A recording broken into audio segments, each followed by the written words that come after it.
All right, we're going to reconvene into open session. Any announcements? Thank you. The city council met in closed session with respect to the one item on the closed session agenda, and there is no reportable action. Thank you. Okay, adjourn closed session, 6:05. Call to order the adjourned regular council meeting at 6 p.m. Roll call, please. Councilmember Moore. Here. Councilmember Morabito. Here. Councilmember Nig. Here. Mayor Pro Tem Marquez. Here. Mayor DiFilippo. Here. Okay, Bridget, may I ask you if you will lead us in the flag salute? Everyone, please stand. Place your right hand over your heart and begin. I pledge allegiance to the flag of the United States of America and to the republic for which it stands, one nation, under God, indivisible, with liberty and justice for all. Tomorrow.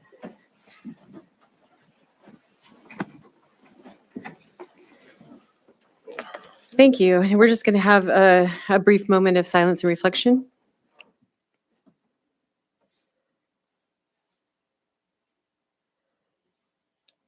Thank you. You know, today is the day I think the prisoners came home from Gaza. Yeah. It's a great thing great day. Thank you. All right.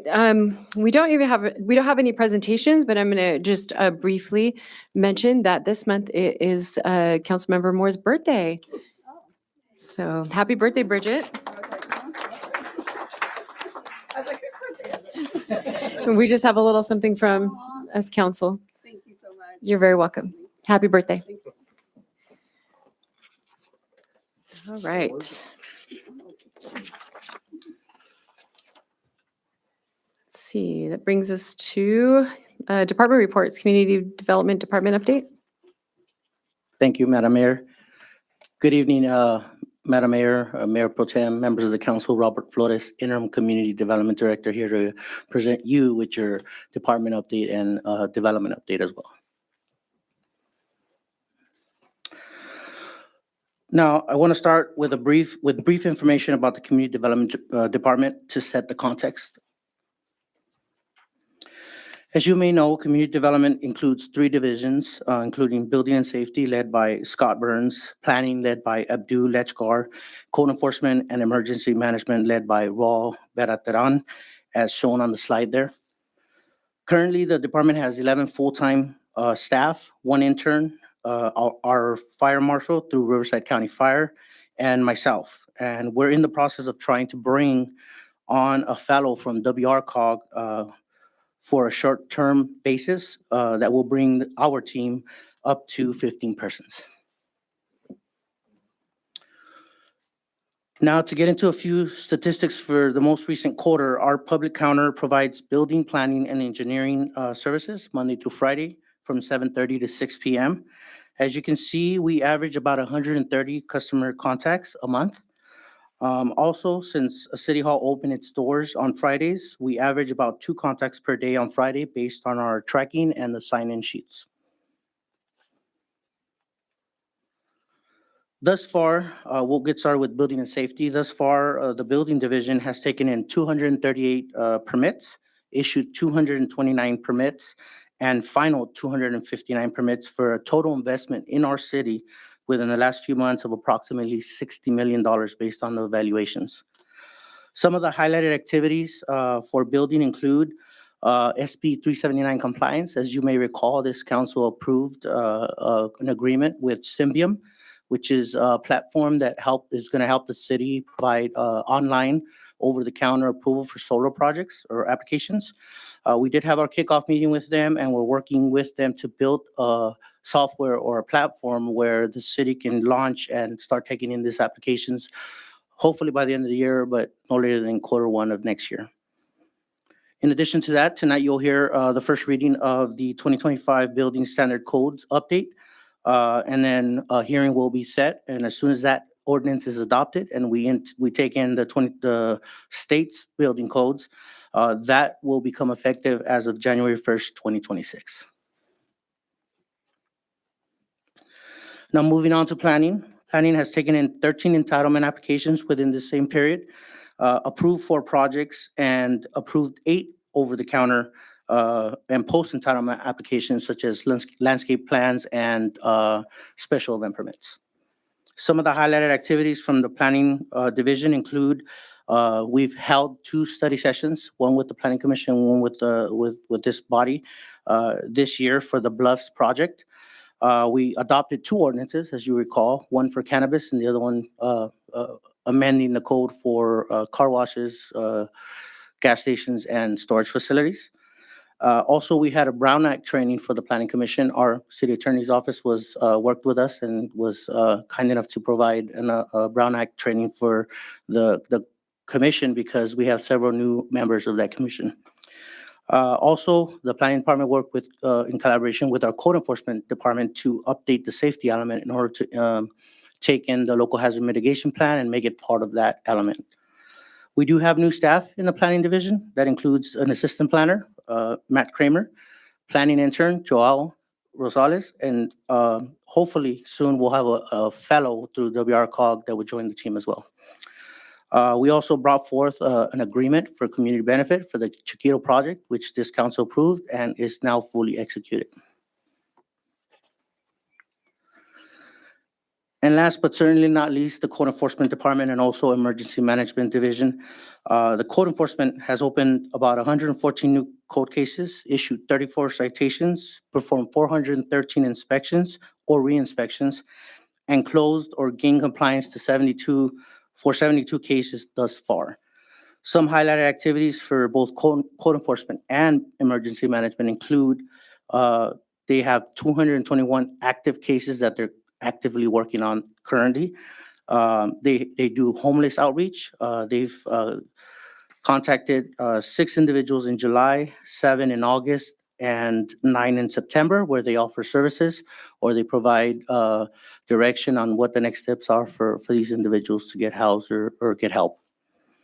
For emergency management, the local hazard mitigation plan, as you know, was adopted into the safety element, which helped us and led us to getting certification through the state, and now we're qualified for several grants and funding for emergency purposes. And then the code enforcement team, or I should say the emergency management team, participated in the emergency preparedness fair held in Lake Elsinore a few weeks back. The Office of Emergency Management for the city will be holding 3 Listos training sessions this month, the month of November. The time and date is still being worked out and will be announced as soon as we have that. And just for your information and for the public, October 16th of 2025, which is this week, we will have a drill along with the state's Great Shakeout, where our staff will not only participate in the shakeout, but also have a drill, an earthquake drill, and so they can learn what the process is for that emergency. Now, the following slides are some before and after photos of code cases that were addressed. As you can see, the slide shows property maintenance issues for this property and the end result of that effort, where you see a clean property. This slide here shows a weed abatement and rubbish matter or issue for this property and how the site was cleaned up in collaboration with the Wildomar beautification volunteers. And lastly, our core team also assists with graffiti cleanup. As you can see, one of our flood channels was cleared of graffiti, which wasn't necessarily a code case, but shows the commitment that our code team has for the city in joining in these efforts and cleanup efforts as the one before. Now I'll move on to our development update and share some approved entitlements and ongoing construction within Wildomar. In June of this year, the Planning Commission approved the Cherry Outpost project, which is a commercial retail center with a gas station, car wash, restaurants, retail pad, and a hotel. The picture to the right shows the design and the architecture of this project, which we're still working out some details with them, and there's a substantial conformance that they're working out for the hotel, but it is an approved project. A project that was approved administratively is Project Touch, as you know, which is an 8-building, 84-bed transitional housing project. The architecture for the buildings is shown on the right, which will be applied to all buildings. Currently, we're in discussion with the project proponents of this project to initiate the post-entitlement process, starting with grading and leading into building permit for construction. Now, for construction that is underway, we'll start with Lennar's Horizon Place. The last building of this development actually received final inspection this quarter and wrapped up construction, as you see there. Next, we have D.R. Horton's Avellino. Construction for this residential project is winding down as well. The last couple of phases of homes will start construction soon, along with the build-out of the models. Next, we have another one of our affordable housing projects, which is the cottages, or also known as Bell Ranch. The site is being graded, and they are working on construction of retaining walls, on-site sewer, and private water that both building and fire have been inspecting as they move along. They're working on obtaining issuance of building permits, and it's tentatively scheduled for hopefully mid-November, if all goes as planned. And we are certainly excited to see construction of the very first hotel here in Wildomar, the Marriott. Currently, the site is being graded, as you know, and building has inspected retaining walls that tie to that grading. However, we are working with the developers to hopefully issue building permits for this site as well. And lastly, we have Tres Lagos. As you may know, phase 1 and 2 of this development have been built and actually have received final inspections. So they're able to be occupied. I believe the first phase is almost fully occupied, if not already occupied, and the second phase is getting there as well. And the developer is looking at starting construction of phase 3 shortly. That concludes my report. Available to answer any questions, and thank you for your time. Thank you, Robert.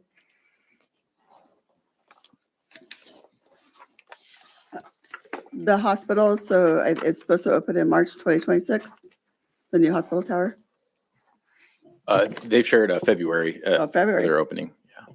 Nice. I was going to request, I don't know who to request that from, a tour. Do we get a tour beforehand? I heard the chamber went. Yeah. So staff can help coordinate that with the applicant.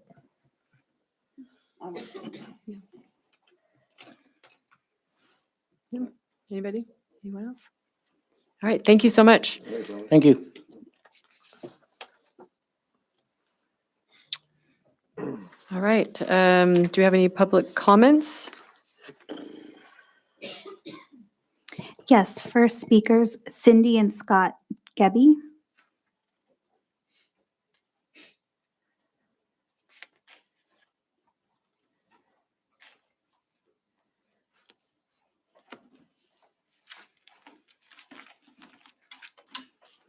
I am mortified to be publicly speaking, so I wrote my remarks. So if you don't mind, I'll read from that. We don't mind at all. Okay.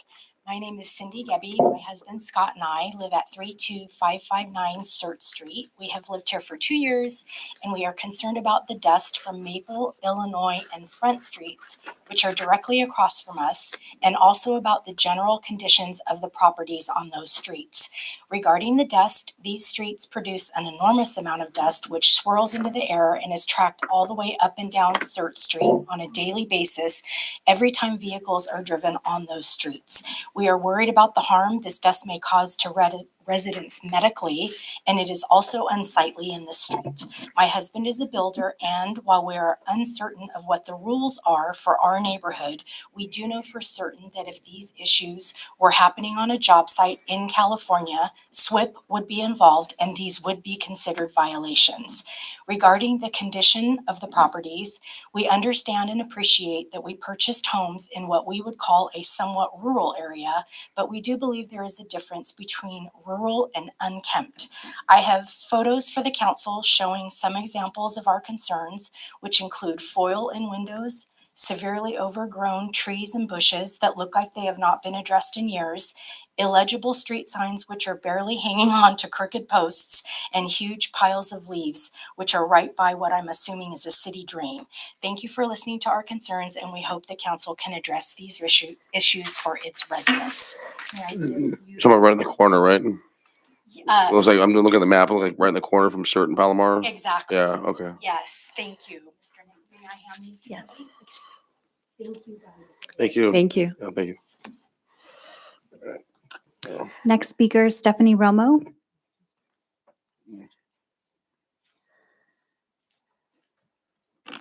Good evening.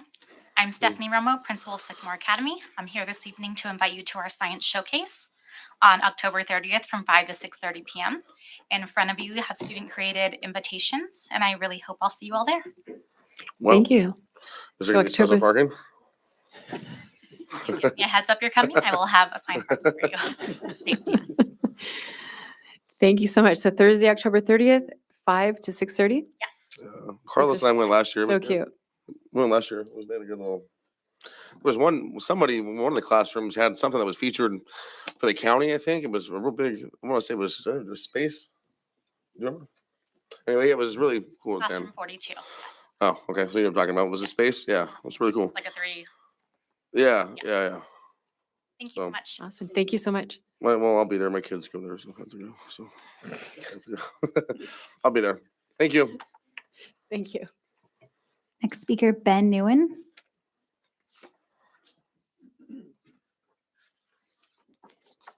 Hi, my name is Ben. I'm a neighbor of Cindy and Scott. I have the same issue of what he said, so I'm here to concern about that too. Off the Church Street. Yeah, sure. Certain Bellamar? That's my concern. That's all. Okay. Thank you. Thank you. Appreciate it. Thank you. I have no other speakers. Okay. All right. Approval of the agenda as presented. I'll make a motion. Second. All in favor? Aye. Motion carries 5-0. That brings us to consent calendar.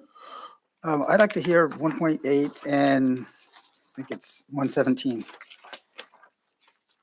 So what a motion to approve by consent everything but 1.8, 1.17. A second. Okay. Okay. All in favor? Aye. Motion carries 5-0. Okay. So 1.8, Jason. Yeah, good evening, Mayor, members of the City Council. The item before you this evening for 1.8 is an amendment to the city's existing agreement with Civic Plus. So Civic Plus is a software vendor that provides software for municipal services. The city has an existing agreement with Civic Plus for their Civic Engage product, which is their website platform. So we use their platform for the city website. Two of the other services that they offer include C-Click Fix and Civic Rec. So C-Click Fix is a public service request software. It's a very well-known software. A lot of other neighboring cities use it. And it's an application that allows the public to more easily submit service requests to the city. And it allows city staff to more efficiently track, process, and respond to these requests. Civic Rec is a recreation and community services software that they offer as well. And so over the last several months, staff have been coordinating and working with Civic Plus regarding these two services that they provide. And the proposed amendment would add these two services to the city's existing agreement. I'll just give a little bit more detail about C-Click Fix, and then I'll pass it to Daniel to share a little bit more about Civic Rec. So C-Click Fix would allow residents to go onto the city website, submit a service request for any number of issues, potholes, trees, anything really that requires city maintenance. But it also allows or provides a mobile application in either the Apple App Store or Google Play Store. So making it easier for the community to submit service requests, allows residents to take a photo with their phone, submit it through that. And then on the staff side, we get these service requests submitted. We can see them visually on a map. We can communicate directly with the resident from within the system. So it eliminates, it actually improves our tracking abilities. It also eliminates a lot of manual processes that we currently have, moving things from one system to the next system and getting it dispatched to maintenance. It also allows us to track the amount of time we're spending in the field addressing service requests, as well as our materials. Now that we've taken on maintenance in-house, we have the need to order and have materials on stock. So this in stock. So this allows us to keep track of those quantities. When we have an incident that we're filing an insurance claim for to get reimbursed, we can very easily track that data, pull it out, give it to the insurance company. So there are a lot of benefits both for the community from the public side, but also from the just staff efficiency and operations side. And so this approval would allow us to get the process started with Civic Plus on SeeClickFix. The implementation time is about a 6-month period to get that up and running. With that, I'll turn it over to Daniel, and then we'll be happy to answer any questions. Thank you, Jason. Mayor, council, for Civic Rec, it is a recreational software that helps staff manage all reservations when it comes to sports fields, sports lighting, picnic shelters, everything park related, including events and also facility rentals. Currently, everything is manually driven within the Community Services Department, and this helps us automate that particular process and allows the community to see real-time availability, not only facility rentals, but also what's available within our parks. With this particular platform, it allows residents and individuals utilizing the software to input all their information and all necessary documents, insurance documents and whatnot, and then ultimately allows them to process payment through the same portal. Currently, staff will have to manually input all that information, send approval to and confirmation to the resident or individual, and then send a separate platform for payment. So this allows all 3 items to go through one particular platform. And this platform is in high demand in the sense that it's more elevated, right? So it's not one that it's like patched together, but one that is ultimately giving you a very pristine look when it actually comes and integrates with the current Civic Engage platform. And with that stated, it allows us and residents to expedite that particular process for all reservations and allows vendors to submit all documents and insurance documents for all upcoming events. So should they see an event coming up throughout the 2026 calendar year, they're able to submit all information through that particular platform. Thank you. Okay. I just wanted a question on, so right now, I know it's a little bit confusing so if a resident submits something right now to Public Works and then they'll say receive, like dispatch, if they receive an email back or reply back, it'll say dispatched or completed, but the resident's still seeing the item, maybe it's an illegal dump, and so they're still seeing the item there, even though the email's saying it's completed. And so it's completed in that it's been dispatched to Public Works to pick up, but it really hasn't been picked up yet. Correct. Yeah. So this system will also allow for status reporting back to the resident. Yeah. And so you're right. We when our staff is processing it from a processing side, it's been completed, but it may have been just dispatched to maintenance, but not completed on the maintenance side. So this will provide the option to provide more of a status dashboard, so residents can check on the status of their requests, and this will also make it more efficient when we're dispatching to maintenance as well. So yeah, this will clean that up. Okay, so what it says, so like when it really is completed and the item's been picked up or whatever, complete, the whole process, then they're told it's done. It really is done. Yeah. Yeah, and then the two-way communication that the system provides will allow, if for whatever reason there's something not clear or doesn't look like it's been completed, the resident can very easily communicate back to our staff and vice versa. So rather than having to go into a separate email and write a separate email to Public Works, the resident can send a follow-up, and then our staff can then reply directly from the system. Okay, thank you. Yeah, go ahead, Joseph. Yeah, so I've got a couple questions here. So would it also apply to SeeClickFix, a vehicle that's been in this parked on the street for a long time? So for code enforcement issues, that will continue to go through the Comcate system that our code enforcement department uses. If we do get a request in, so when we implement the system and we work with the vendor to set it up, we'll work with them to tailor the specific categories that people can submit items for. So if it is a code enforcement related item, then we would direct them most likely to go through the code enforcement system.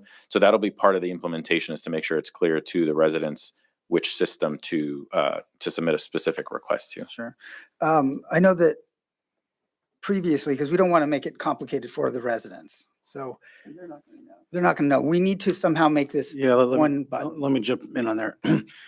So in the past and previous jurisdictions where I've implemented similar software, we've made sure that residents were able to do everything through the one app. So on the back end, we'll figure that out, but we'll make sure that it's easy for the residents so they can do everything on the one platform. Yeah. Yeah, that would be appreciated because I know what's been happening over the last couple of years was that through the portal, you hit the red button and it takes you there, right? And the people fielding those submissions would know which way to send it. So hopefully we'll be able to continue that, like you said.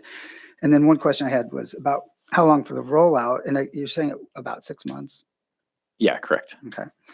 And then, so how can non-smartphone users access this? I mean, otherwise, how would they participate to let you know something's So going the on? facts. So our staff will always continue to be available by phone. If we do get a request by email, we'll still process those. I think the goal would be to get into the system as much as possible, but we'll continue to be available at the counter and by phone. Okay. The last one is, it may be too late for this mayor's stint, but it could be a great mayor's minute video as it's coming online, to help get the word out there. Yeah, sneak attack, Anything goes? Do we need a motion to approve this? Well, I want to talk. Okay. All right, so thank you so much. I really appreciate the presentations. I'm excited for this. I first brought it up like 3 years ago. I've interacted with it in another city, and I really liked it. It does take a little bit of getting used to because if you're used to just kind of saying, "Hey, there's a street light out over there," So where I interacted with it, my kids were playing basketball and there was a light out at a public park. I went and took it to that city and they said, "Oh, give me your phone." And they helped me install the app. They showed me how to do it. And what I really liked about it is it did create a ticket number. And then you were able to see it go through the ticket, through the process, gave updates on where it was at and all of that. And then I was able to go kind of tell other parents when they were complaining at the park about other things, other lights out, things like that. And then they got their phones out and they were able to get on the app and report stuff. So it really is handy. It's once you get the app on your phone, it takes less time than making the phone call or the email, all of that. So it is quite convenient, just getting over that first hurdle of getting the app on the phone. But I really like the app and the process, having used it in another city, and I'm excited to hopefully see that here. I have not interacted on the rec side, so I'll look forward to that too. All right, do we have a motion? Oh wait, no, do we have public comments on that? No public comment. And then we have item 1.17. 1.17. Let me get to there. Who? Jason looks like. Oh, is that Jason again? Thank you, Jason. Good evening again. So the item before you this evening is a budget adjustment request for the Palomar Street and Cemetery Improvement Project. There's two actions. One is to approve supplemental appropriations for the project, and then a second action to approve an increase in the contract contingency. So this project has been progressing well in construction. We're still anticipating a late 2025 completion or potentially early 2026, but the project is still on schedule. When we budget for our capital improvement program, currently we budget with I don't want to use the term projecting rather, sorry. So we make projections on our project schedule and our project expenditures for the end of the fiscal year and then for the next fiscal year. And so when we budgeted the remainder of the Palomar project this past fiscal year, we projected that we were going to be 50% complete in last fiscal year, and that we would have 50% remaining. And so our expenditures reflected that. And the reality is we had about maybe 25% of the expenditures in last fiscal year and about 75% remaining this fiscal year. So what that meant is we under budgeted for this fiscal year. It doesn't mean that we spent more or it's just that we put less into the budget this fiscal year and we spent less than we thought last fiscal year. So this first action would authorize a budget adjustment to add funds back into the budget to to cover the expected expenditures for the remainder of the project and the remainder of the fiscal year. The second action is a request to increase the contingency. So when we awarded the contract, there was a 5% contingency. What that means is we award a certain dollar amount, and then the council authorizes the Public Works Director to issue change orders, contract change orders, up to 5% of the contract value. So if unexpected conditions arise or something additional we want to add into the project, we can go up to 5% beyond the contract value. Currently, we're still within that limit, but we are getting close to the limit, and we are looking to make a modification to some of the improvements on Gruwell Street to soften some of the curves as you come around from Orange into Gruwell. And so we've received a contract change order estimate from the contractor. And we do have other savings in the project, but this adjustment to the contingency would just provide that flexibility should any of the contract change orders exceed the 5%, that we could still keep the project moving forward without holding the contractor up. And then, as always, when we come back at the end of the project and we bring a notice of completion forward to the council, we'll do a final budget reconciliation, identify the total expenditures as compared to what was budgeted, and return any unused funds back into the budget. Awesome. Thank you. Do you have anything? Sure. So a couple of questions. So this helped to have to better understand this. So you're saying that this year was, instead of a 50-50 between the 2 years, it's more 75-25. So does that mean that there was, would you call it a return of the funds or rebate from the year before or something? Yeah. So we essentially projected we were going to spend more last fiscal year, and we would be spending less this fiscal year. And it's kind of the other way around. We spent less than we thought we would last fiscal year, and so we're moving those funds into this fiscal year. So then it's not a matter of cost overruns. Correct. Not cost overruns. We're just moving the budget between the years. And then these last two might be this kind of one and the same.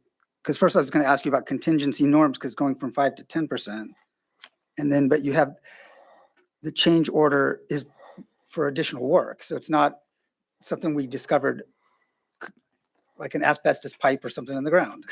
Correct. Yeah. So this is for additional work that the city has requested. One of the change orders we've processed is the addition of battery backup systems into these new traffic signals, so that if the power goes out, that they'll continue to operate for a period of time. So that's an example of one of the change orders we've asked the contractor to execute, and other small miscellaneous items. But we are looking to soften one of the curves on Gruwell Street, which will extend the improvement limits a little bit further. So then if you can just answer that one about what is the contingency norms? Is it 5 or 10%? How does that work?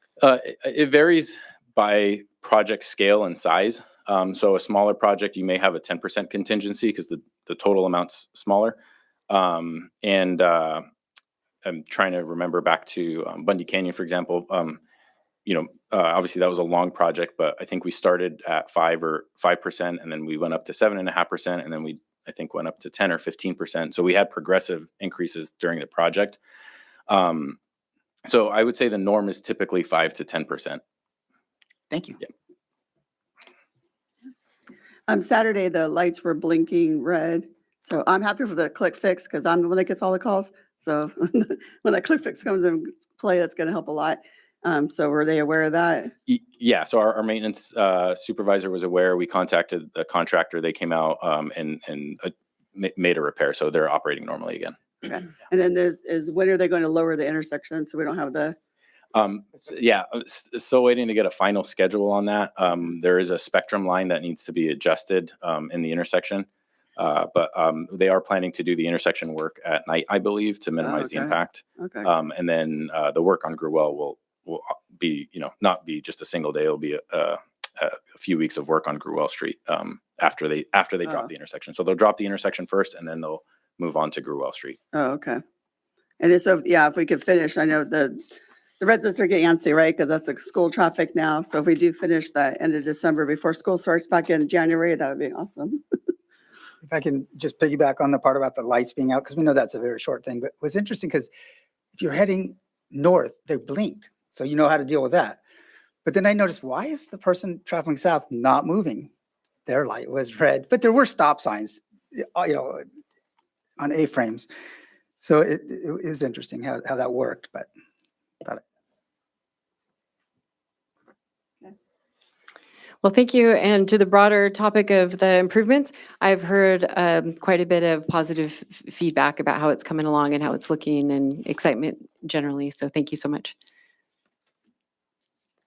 Okay, do we have any public comments? No public comments. Okay. move approval of those last two items.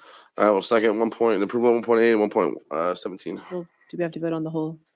Did we vote on the whole thing yet? You We did. did. Okay, thank you. Okay, so we have a second? Okay, all in favor? Aye. Motion carries 5-0.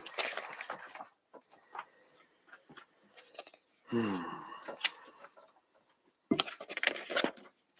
right, so that brings us to item 2.1, resolution of formation of CFD by Heidi Schrader. Oh, sorry. We're moving to a different script. Okay. 2.1, resolution of formation CFD 2025-2, West Park Promenade. I will now open the public hearing. Is there a staff presentation? Good evening, honorable council members, city staff, and members of the public. The item before you consists of the formation of CFD 2025-2, West Park Promenade. This district, when formed, will consist of 12.27 acres of property, which will be developed into a proposed 191 single-family residential homes.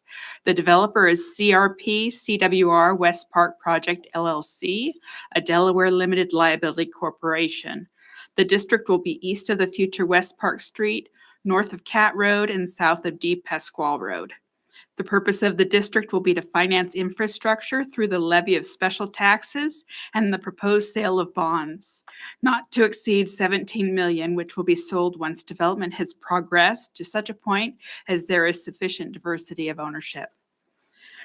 Tonight, the item before you also includes a JCFA with Lake Elsinore Unified School District. When we took the resolution of issuance to council in September, City Council approved a JCFA with EVMWD.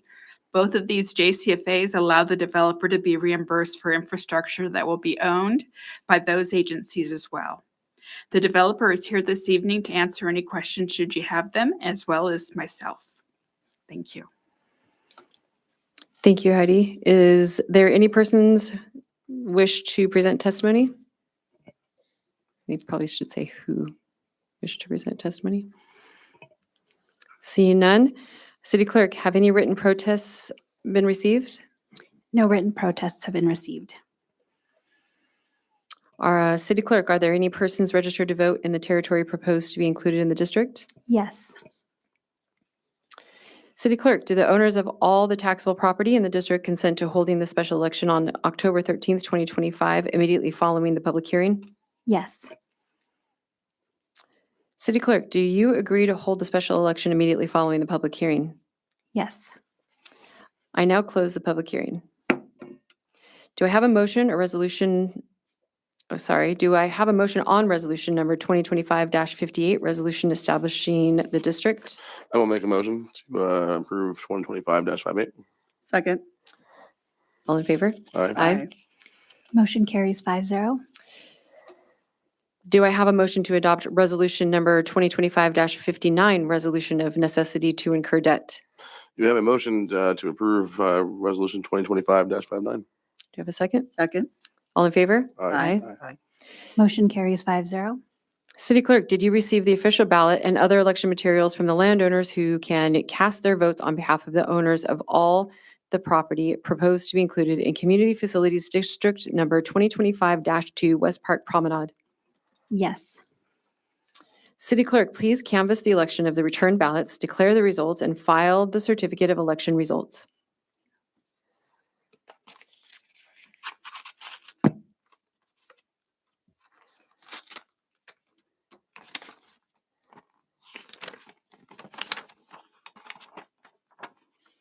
The vote is yes. I declare the election results as ascertained by the canvass of the returned ballots. Do I have a motion to adopt resolution number 2025-60? Make a motion to adopt 2025-60. Do you have a second? Second. All in favor? Aye. Motion carries 5-0. Do I have a motion to introduce for the first reading ordinance number 255? I give a motion to approve for the first reading ordinance 2025-255. Second. All in favor? All right. Aye. Motion carries 5-0. Look at us. And that concludes item 2.1. Good job. Thank you.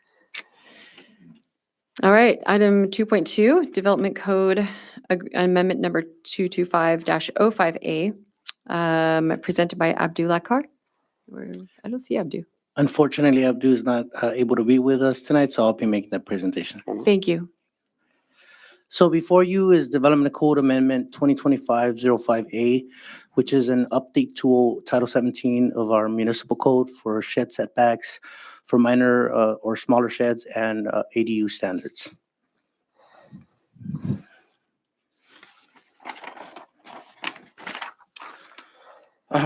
As you may recall, this council asked our staff to go back and look at small shed setback requirements in our code and see what we can do to amend those to make it easier to install these sheds. So we took a look at the requirements that are in our code currently, and we proposed some changes to the setbacks for these smaller sheds, which are typically 120 square feet or smaller. The setback for these was reduced, as you'll see in the following slides. Staff, when we go in to amend the Title 17 or the code, oftentimes we find some provisions that also need updating. So we take advantage of the time that we opened up the document and amended to make some corrections if necessary. That's the case with the ADU section that you'll hear today as well. We found some provisions that were in conflict with state law, so we wanted to clean that up. So that's why you have two items before you, the sheds and the ADUs. The Planning Commission did review this proposed amendment at its September 3rd, 2025 meeting and recommended that this council adopt the ordinance. Now, the following changes are what you see. It's a minor change to the code. It's only two provisions. The first provision is Chapter 17.185, accessory structures, where we're actually reducing the setback for these smaller sheds from 5 feet to 2 feet for rear yards and side yards. In addition to that, we're amending Chapter 17.195 for accessory dwelling units, which basically requires the city to objectively look at design standards for ADUs as required by state law.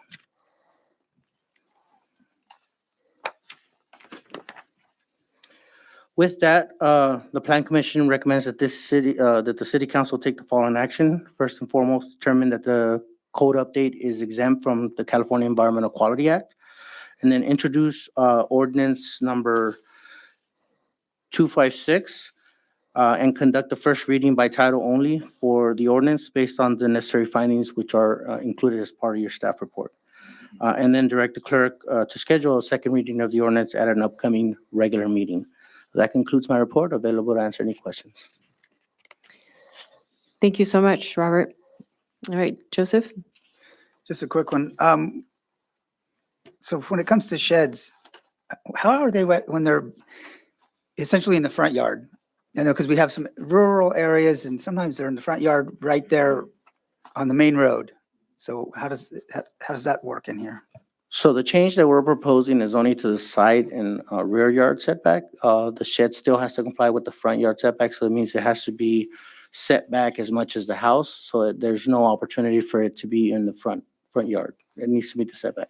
Unless you have a larger lot, Right. I think that's possibly where you're going, where the house is set back way in the back and the shed can be in the front. As long as it meets the front yard setback, then it meets the requirements of the code. Okay, because essentially the one I won't name it from the dais, but the sheds are like right on a chain link fence right in the front. And I feel bad because, you know, it's like, but it's right there on a main road. And so we're not giving protection to that. We're not addressing that with Okay. this change. Well, I mean, but- because I'm glad to hear that. 'Cause Yeah. I'd rather it look a little nicer by those sheds being not on the street, but okay. But I will say that the front yard setback will allow for these sheds not to be right up along the front property line and next to the roads. It does need to be set back. In some instances, if you have larger lots, they may be in front of the house, but it's still set back from the road. Appreciate it. Thank you.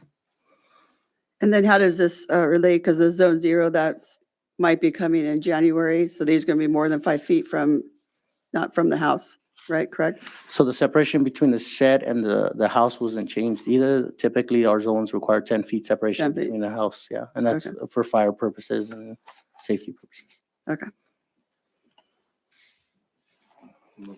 Dustin, Phyllis, anything? All right, thank you. Do we have any public comments? No public comments. Okay, do you have a motion? I'll make a motion to adopt item 2.2. Ordinance number 256. If I have to do all that, then I'll leave it to Dustin.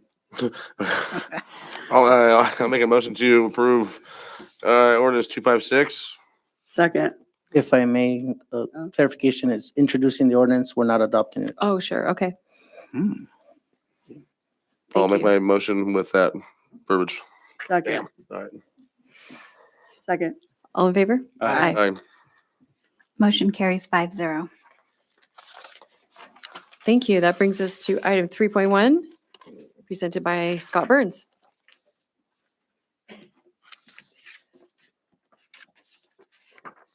Good evening, Honorable Mayor, Mayor Pro Tem Marquez, council, staff, and members of the public. I'm Scott Burns. I'm the building official for the city of Wildomar. And today before us, before you, you have the 2025 Building Standards Code update.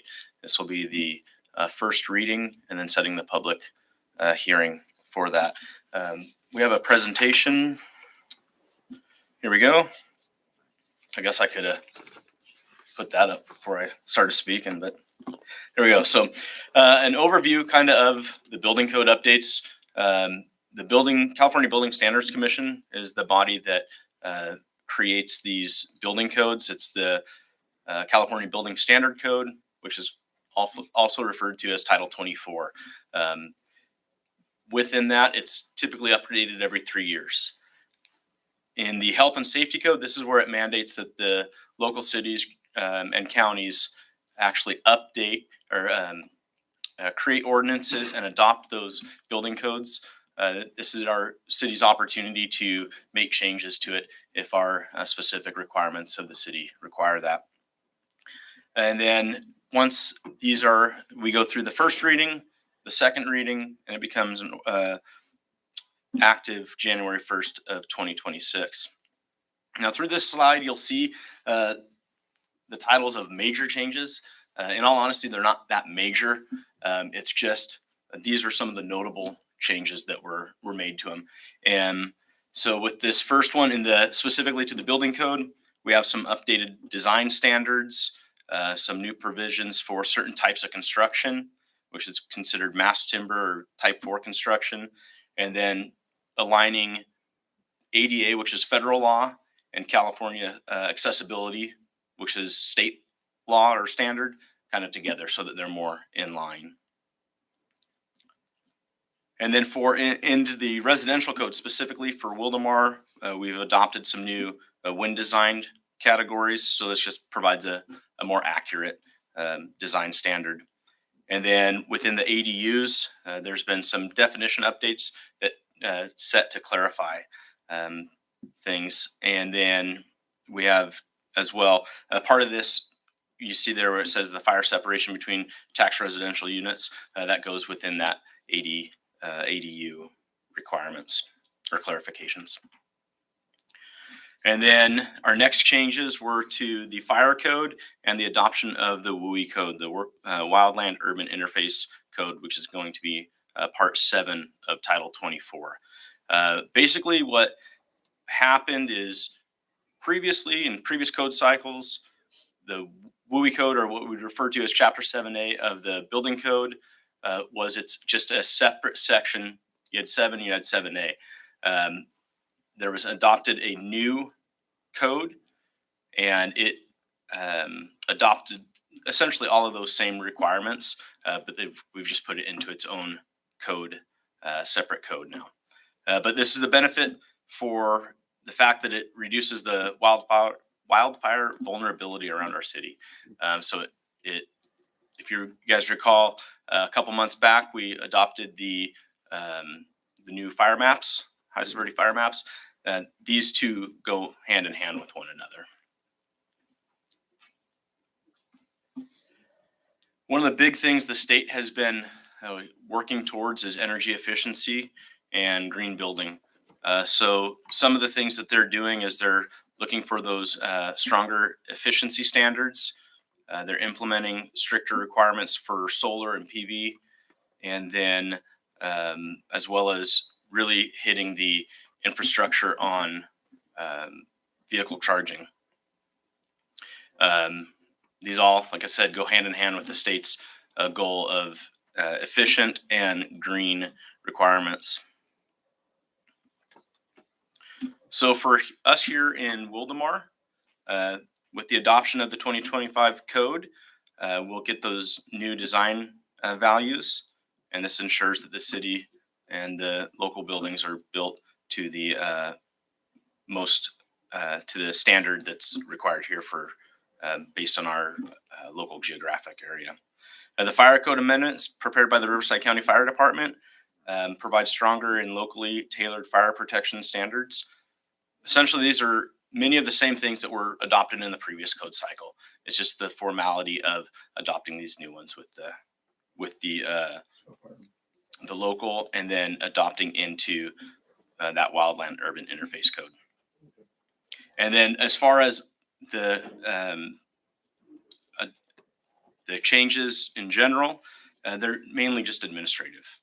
What we have before you in this ordinance, just to have everything in line and maintain that clear process and provide that compliance. So the next step will be our reading. We'll set the public hearing date, hold the public hearing date, and then after that's approved, codes will be effective January 1st, 2026. Any questions? Awesome. Well, thank you. Hang on right there. Do we have any public comment? No public comments. Okay. Joseph? Just a quick one. Can you tell me what PV is? Photovoltaic, solar. Okay. Photovoltaic. Because it does say solar and PV. So it's like, okay, thanks. Nothing for me. Else? Thank you. I do have just one quick question. So I guess before they go into effect, is there a threshold or I guess an end date for the current code? Yeah, so it'll end on December 31st. So any plans submitted by the 31st will be entitled to the current code as it stands? Correct. Yeah, everything is based off a data application for building permits, and when something is applied for, that's when it has to meet those current requirements, and that's good for a total currently of 3 years. Within this recent adoption, there has been, or within the recent Assembly Bill 130 that was adopted or signed into law June 30th, I believe. There are some changes to that, but historically and previously, everything is, Got it. Okay. Thank you so much. All right. That's it. All right. Thank you so much, Scott. Appreciate you. All right. So recommendation. I'll make a motion to approve ordinance 257 and 258. We do them one at a time. We have ordinance. I take that back. I'm just joking. Make a motion to approve ordinance 257 first. Second. All in favor? Aye. Motion carries 5-0. And just because we choose to, I'll do the second one now. You know, motion to approve ordinance 258. Second. All in favor? Aye. Motion carries 5-0. If I may, that was an introduction of the ordinance, right? Introduce and approve the first reading. Yes, 257. Yeah. Have them both. Whatever needs to be, Tom. That's what that's implied there.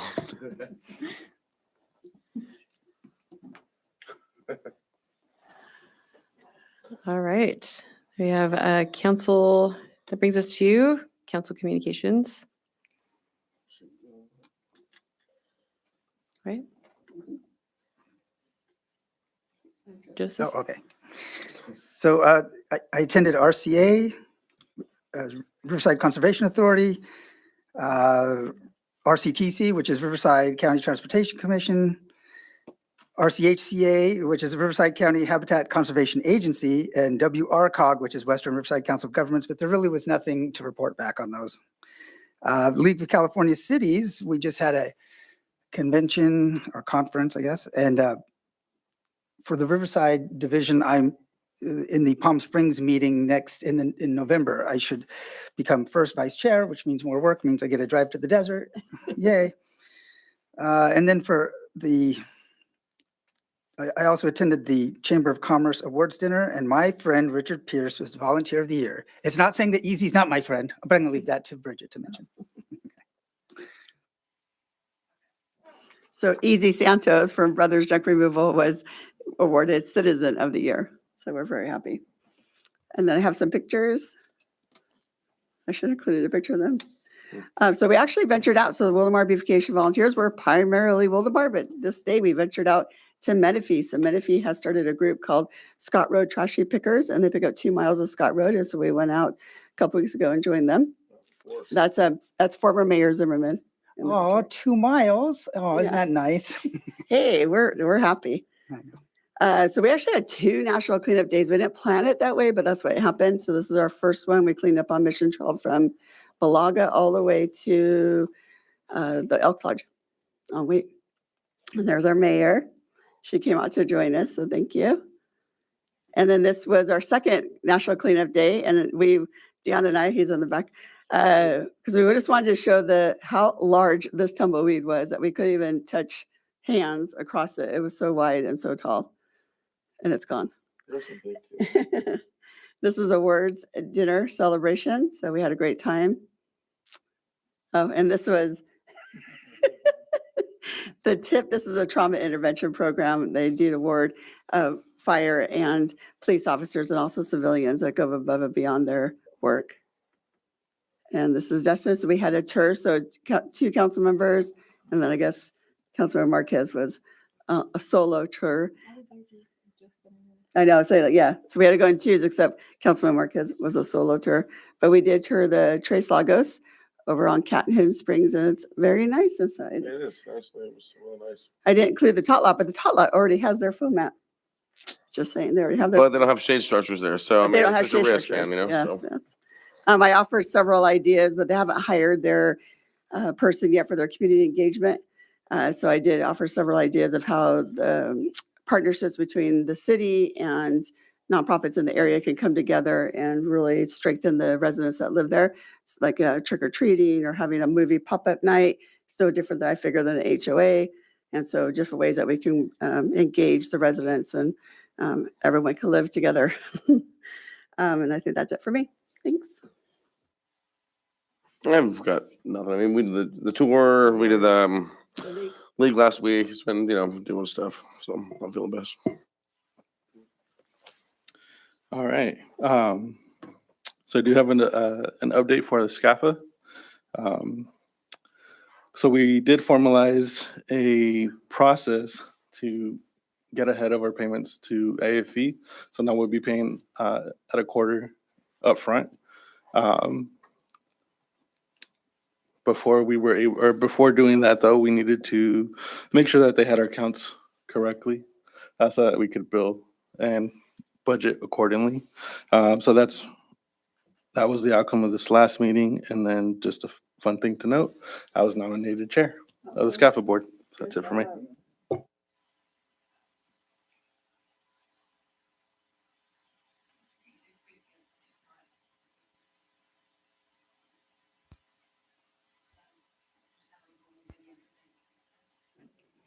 I decided, we're going to keep it on this freeze frame. Just kidding. But I had some pictures, but I didn't get it quite loaded. But we'll just let it roll just for some visual interest if it works. So this is at the Wildomar's Wildomarket, which is not a farmer's market technically, but kind of like a farmer's market. And it was a great turnout. 50 vendors were registered to be there. Lots of free samples. which I always appreciate.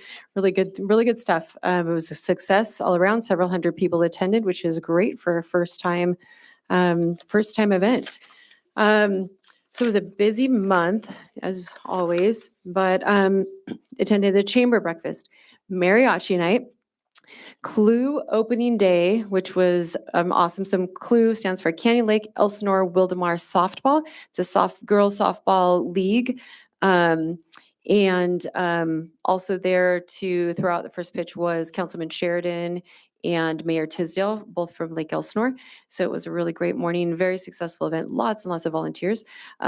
We had the Chamber Awards, as already mentioned, Tres Lagos Tour, our Wildomar Engaging Businesses meeting, Canyon Lake State of the City address, League of Cities Annual Conference, a fundraiser at the VFW for Tri-City Gators, and others that I didn't mention, but a really good and productive month. And that concludes my report. All right, do we have any city manager comments? Madam Mayor, yes, just one. So back on September 3rd, the Planning Commission heard an item that was kind of a combination of three different things. It dealt with the ADU update to our ADU ordinance. It dealt with the shed setback item that both of those that we heard tonight. It also dealt with with an ordinance that would change where shipping containers are allowed. Currently, our code allows shipping containers only on properties that are 5 acres or above. The Planning Commission moved those items forward to the council. In looking at it, staff realized that we're not sure we ever really had council consensus on taking up the shipping container item. So wanted to check with you to see if there's council consensus, if that's an item that the council wants to consider, if we have a majority of council members that want to consider that item or not. If so, then staff can prepare an ordinance amendment and bring that forward. If not, then we won't do that. Okay. So I'm okay with discussing it. I wasn't sure if I agreed with what was being brought forward though from Planning Commission. Yeah, I think as I recall, sorry if I can just jump in real quick. When we were having the discussion up here, it didn't sound like there was consensus in agreeing on reducing it to a certain lot size. And if that's still the case, then I would recommend that we don't make any modifications unless there's been a change. What is it currently? I think it was So 5 acres. Currently it's 5 acres, but the recommendation was to half an acre. Yeah, the staff recommendation after researching it was to drop from 5 acres to 1 acre. And even that was, Open to discussion. but the Planning Commission went further and actually recommended half acre. I think the reason we bring it up is that, in the council norms, and the ways that things can be added to the agenda, if it's council generated, it can be placed on, by the mayor or by a consensus of the council during a council meeting. I think we realized we never really had that consensus. From a staff perspective, if we get a sense here tonight that there probably isn't a majority of the council that would be interested in making a change, then we won't take the staff time to prepare that item and that ordinance and bring it forward to the council. If the majority of the council thinks that you might be interested in entertaining a change to the ordinance, then we'll be happy to do that. It's a hard one. I think it really depends on the property. I've seen shipping containers on less than 5 acres and the property is immaculate and there's no issues. But then I've seen it the other way as well. So. Yeah, and I think if I could just make it easy, I think the recommendation, as our city manager mentioned, was to reduce it to half an acre. Yeah. So if we don't have consensus on board to that, then I don't think we need to revisit it at this time. I'm not good with half an acre. I think maybe an acre or more sounds a little more appropriate. And I mean, just based on size. But then again, I haven't put a whole lot of thought into this, other than. So are we fine to Acres are kind of- table it for now and we can discuss revisiting it at a future time? In January 1st, something like that. The new mayor had that up. I would say that the comment that they had gone further than we anticipated. First of all, they make recommendations, and but to think that, well, they went so far that we're just not going to talk about it at all, because then that would mean so many properties. Do we have an idea of how many properties are out of compliance, because I would think it's not under 100 that have one on something under 5 acres. But maybe I'm wrong, maybe it's only 60. But so I don't know that we want to leave those people in limbo. If we're going to say we're not going to, no tickets, no visits from our code enforcement, then okay, we'll table it. But if we're going to have a visit, then this has gone this far, we need to finish talking about it. Okay, so how did it come up? Was there already code enforcement actions being taken? Or how did this? Yeah, we had one resident reach out on a code case Okay, and ask that. and they're less than 5? Correct. They're more than 1? No. Oh, they're less than Well, half. yeah. Oh, See, I feel there's a way to do it. I mean, an acre's a lot. I mean, it sounds like really comes down to how the property looks, right? that's what I If said. you have, big container there and dress it up so it looks, you have a fence around it like your pool equipment, or whatever. I mean, looks fine. Maybe that's more the answer, is addressing those things and not just the property size itself. But I mean, I'm open to discussing it. Like Joseph said, if it's already, the cat's out of the bag, but Well, can we for now individually speak with you? Or just so you give I'm it to always happy to talk individually, yeah, but I think we just need to get some kind of consensus, whether it's an issue the council wants to have brought forward. It is something that I'm sure residents will have strong feelings on both sides of that issue. It is a complicated issue because there are probably quite a few properties that are impacted. We could go down a pretty big rabbit hole of trying to decide what's acceptable, what's not, aesthetics, and we can definitely go through that exercise. But I think it is going to be a pretty significant lift in conversation to really define what's acceptable. what's driving this? where Where'd this that come from? line- There was a code case. It's just one code case? Correct. Whatever. Okay. I would say the answer would be, could we create like a little ad hoc committee? The two of us get on there, at least come up with some stuff and then go from there.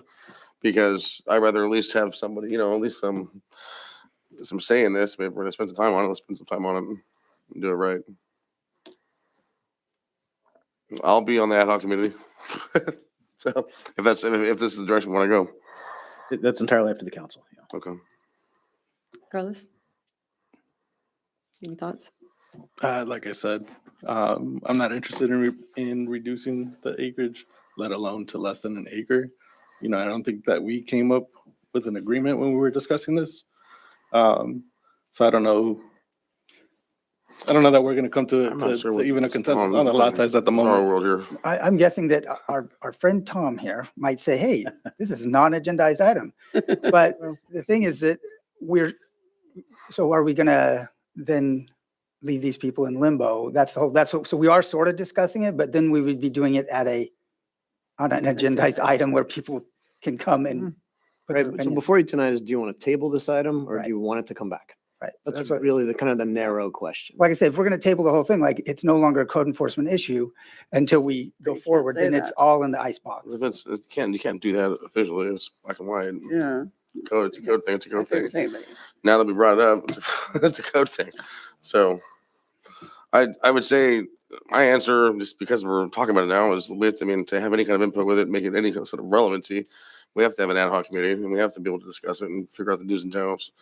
Because I'm personally not convinced it's based on size. I don't know, but I haven't put a whole lot of thought into it. But I like to think there's different ways to tackle the beast.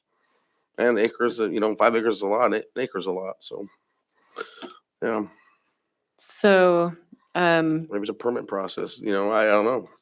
So. well, Sorry. there's currently a permit process. What I mean is, I'm Yeah. just saying there's a bunch of different ways to tackle the beast, so I'm not really, the fact that we're talking about it, I feel like that's probably the proper way to do it. Not that I really. So I think, from what I'm hearing,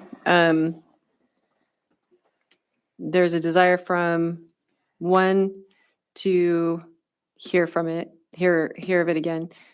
Another to do is ad hoc committee. Yeah, I think that's the proper way to do it.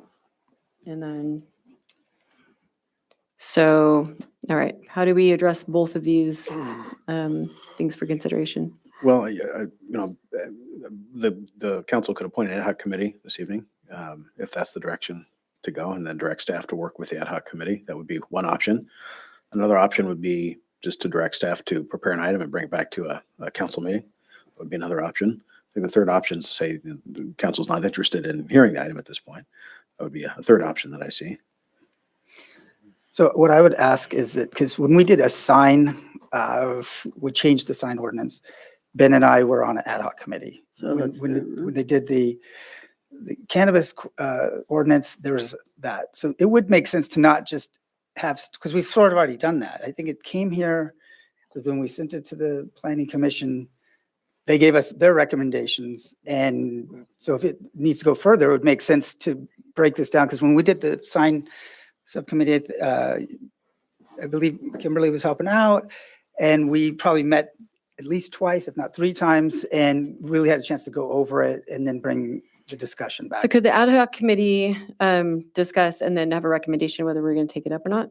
Could that be Sure. an action from the ad hoc committee? So how about Yeah, that's fine. Bridget and Dustin for the ad hoc committee? Cool with that? Yeah, that's fine. Yeah, So how about that, Carlos? I'll second that. okay. Can I have a second? All in favor? Okay. Aye, aye. Aye. That was weird. Motion carries That 5-0. was weird. Yeah. All right.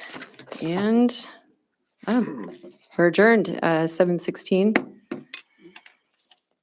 Oh, sorry, I didn't do future agenda items. Never mind, take it back. 16, another hour. Yeah, Take it back. Future agenda items? None. Hearing none. None. Adjourned, 7:16.